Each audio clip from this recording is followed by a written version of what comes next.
Bismillahirrahmanirrahim. Assalamualaikum warahmatullahi wabarakatuh.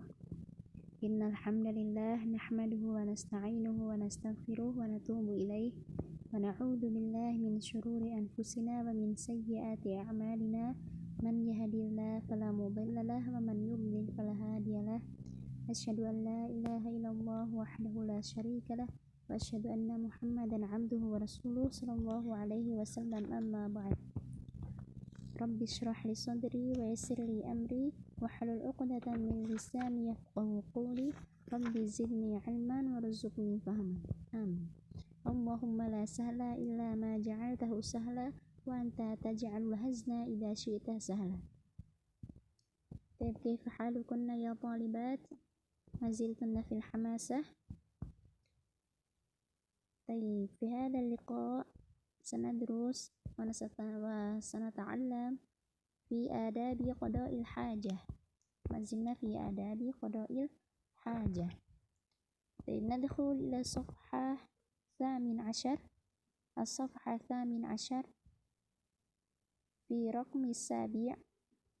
عدم قضاء الحاجة في طريق مسلوك وظل نافع ومورد ماء.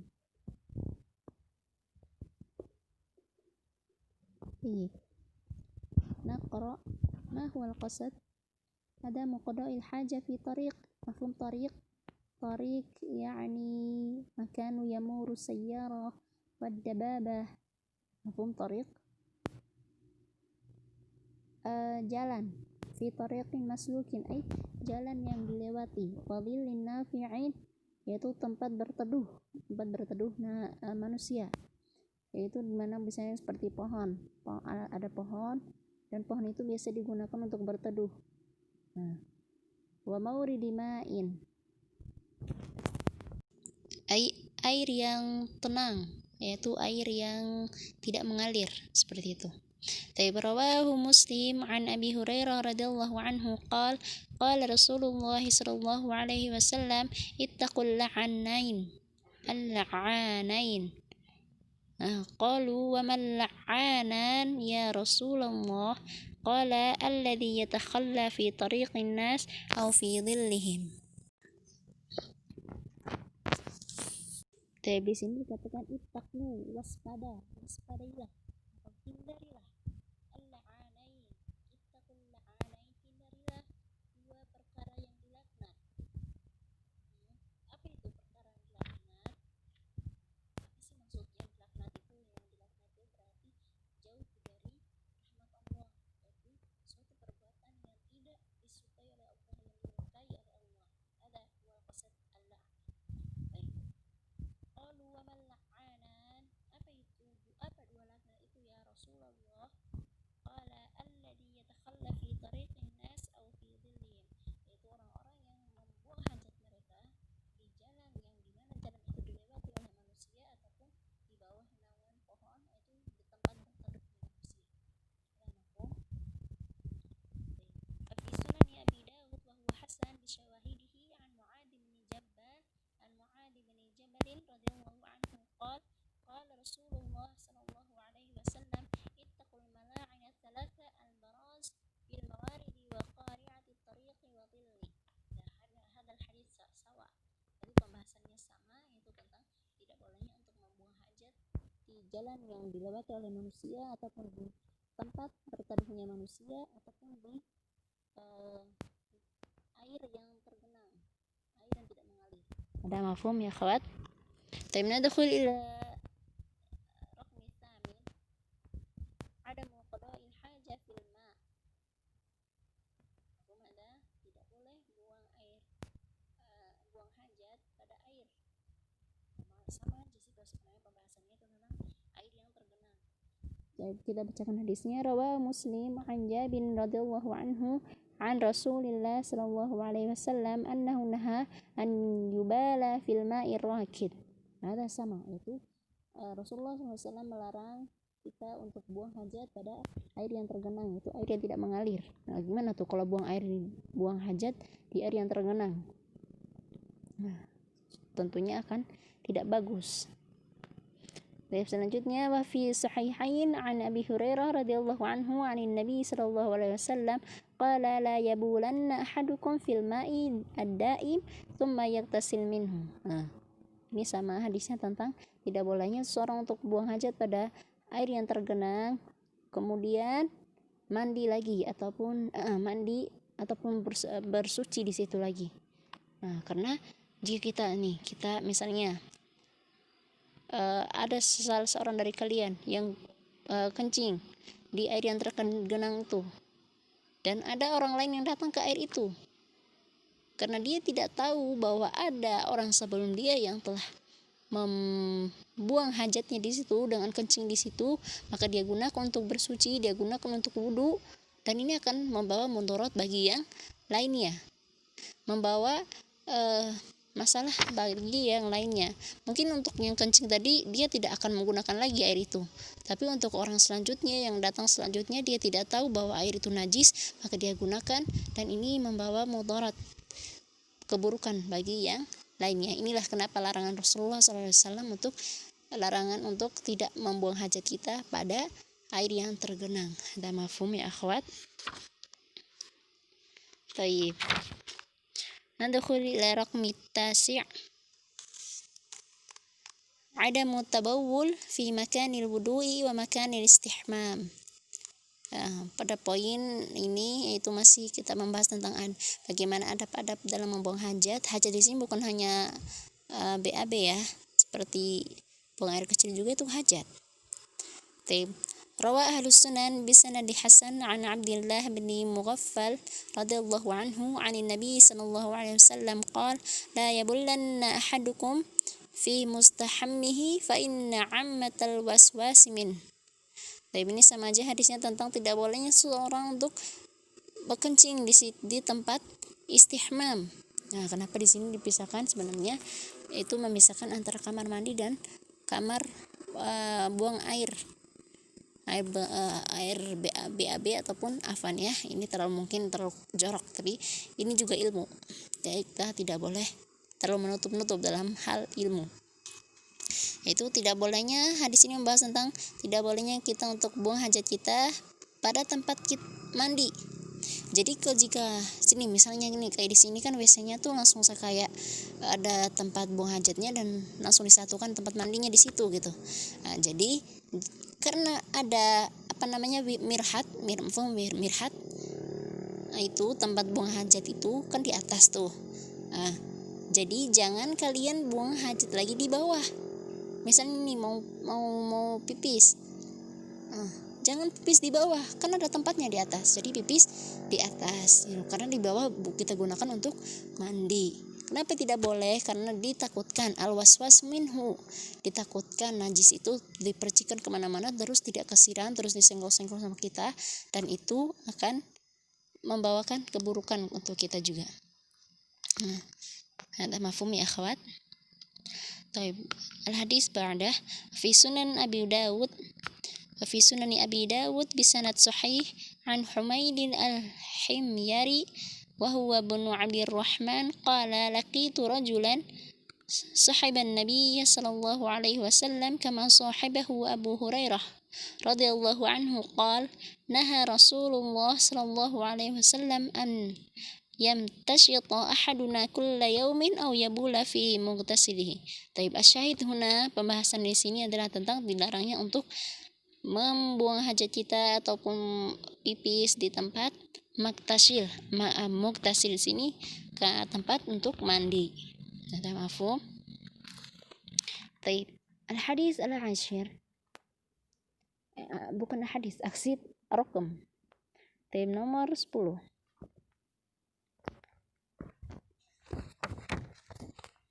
Adamu qada'il hajah fil masajid. Ini udah jelas ya, dari judulnya itu udah jelas, itu dilarangnya buang hajat di masjid.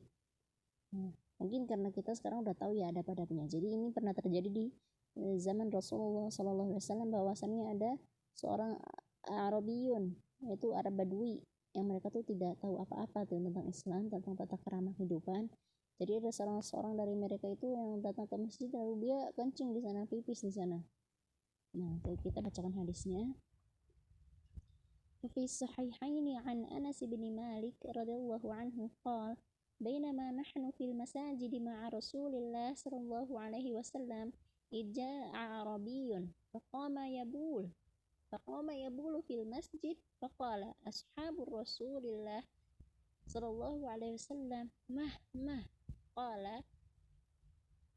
قال رسول الله صلى الله عليه وسلم لا تزرموه دعوه فتركوه حتى بل ثم إن رسول الله صلى الله عليه وسلم دعاه فقال له إن هذه المساجد لا تصلح لشيء من هذا البول ولا القدر إنما هي لذكر الله عز وجل والصلاة وقراءة القرآن أو كما قال رسول الله صلى الله عليه وسلم قال فأمر رجلا من القوم فجاء بدلو من ماء فشنه عليه.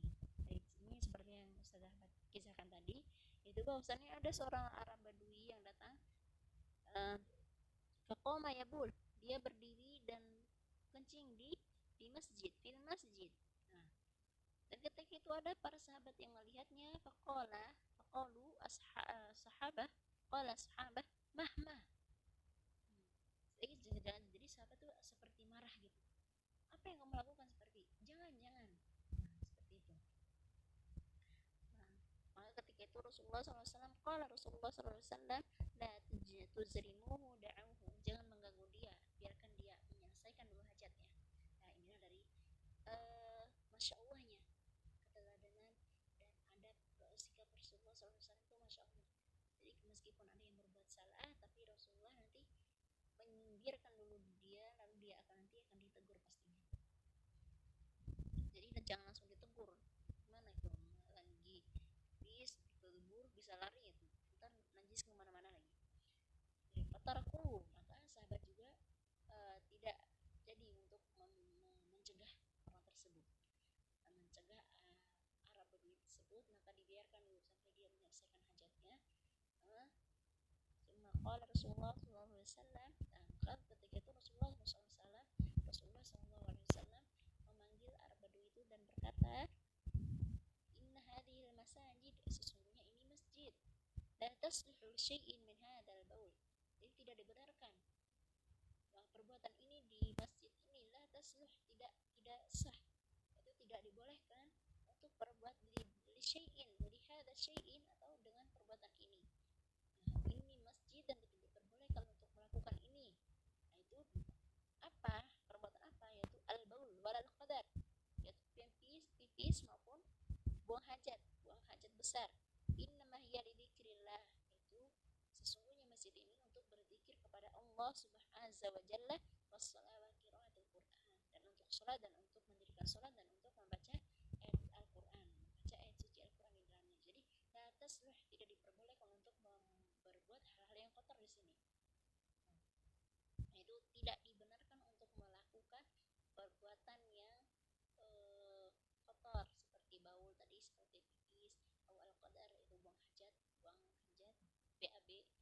La tasluh, tidak dibenarkan untuk melakukannya di masjid. Nah, karena kan ada tempat khususnya. Nah, innamal masajid, dan sesungguhnya masjid itu hanya digunakan untuk mengingat Allah, untuk mendirikan sholat, dan untuk membaca ayat suci Al-Quran di dalamnya. Dan terus ketika itu, setelah Rasulullah SAW berkata seperti itu, lalu Rasulullah memerintahkan salah seorang sahabat untuk mengambil air. Jadi faja'a bidalwin wahidin bima'in. Faja'a bidalwin min ma'in. Maka sahabat itu datang dengan satu ember dari air, pasyannahu, maka dia menyirami tempat itu. Nah, kenapa disiram? Karena kan masjid Rasulullah pada saat itu masih tanah. Kalau kita sekarang mungkin harus disiram terus dipel-pel lagi kan.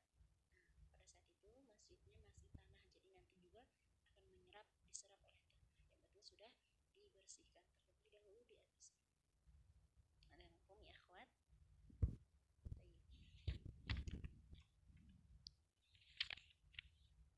Selanjutnya ada muqda'il haja fil maqabir. Nah, maqabir, maqbarah, kuburan. Rawa Ibnu Majah bisanad hasan an Uqbah bin Amir radhiyallahu anhu qala Rasulullah sallallahu alaihi wasallam lian amshi ala jamratin aw sayfin aw akhsifa na'li birijli ahabbu ilayya min an amshiya ala qabri muslimin fama ubali awsat al-quburi faqadaitu hajati aw wasta suqi. Kata Rasulullah SAW, lian amshiya ala jamratin aw sayfin aw akhsifa na'li birijli ahab isni, aku sangat mencintai ketika aku berjalan di atas bara api ataupun pedang daripada aku harus berjalan di atas kuburan seorang muslim atau kencing di tengah-tengah kuburannya, atau itu hajati, atau aku buang hajat di situ, awas tasuqi, atau di tengah keramaian di pasar. Jadi Rasulullah beliau lebih suka jalan di atas bara api dibandingkan harus buang hajat di tempat di kuburan orang-orang muslim atau jalan di kuburan orang muslim. Jadi beliau lebih suka untuk berjalan di atas bara api atau di atas pedang. Ba'da al-istitaru minan nas, itu menjauh dari manusia. Jadi ketika kita ingin buang hajat harus menjauh dulu dari manusia, menjauh dari keramaian. Seperti kita masuk ke kamar, jadi jangan buang hajat di kamar ya. Rawan Nasa'i bisanad hasan an Abdurrahman bin Abi Qurad radhiyallahu anhu qala kharajtu ma'a Rasulillah sallallahu alaihi wasallam ila al-khala'i wa kana idza arada al-haja ab'ad. Jadi qala di sini kharajtu, aku pernah keluar bersama Rasulullah sallallahu alaihi wasallam untuk pergi ke tempat pembuangan hajat. Ketika Rasulullah ingin membuang hajat, maka beliau menjauh dari keramaian, menjauh dari manusia. Ada mafhum ya akhwat? Baik. Poin selanjutnya asalis asyar, poin ke-13, yustahabbu liman istajmara bil hijarah an yutir. Al-istijmar, mafhum istijmar ada istinja dan ada istijmar. ففي الصحيحين عن أبي هريرة رضي الله عنه أن رسول الله صلى الله عليه وسلم قال إذا تبضأ أحدكم فليجعل في أنفه ثم لينثر ومن استجمر فليوطر. فإذا استيقظ أحدكم من نومه فليغسل يده قبل أن يدخلها في وضوئه فإن أحدكم لا يدري أين باتت يده. Hadis ini menjelaskan tentang bahwa jika kita ingin berwudu, falyajal anfihi thumma liyansur. Itu memasukkan air ke dalam hidung, mafhum so? Itu memasukkan ketika kita ingin wudu. Itu kan ada yang namanya memasukkan an-nasar, itu memasukkan air ke dalam hidung. Man istajmar, dan ketika kita ingin beristijmar, kita menjadikan istijmar itu witir, yaitu 3, tapi jangan 1 ya, 1 belum bersih. Kalau 1 istijmar jangan 1, itu belum bersih. Wa idza istayqadha, dan kita bangun tidur itu kita disuruh untuk mencuci tangan dulu sebelum memasukkan tangan kita ke tempat wudu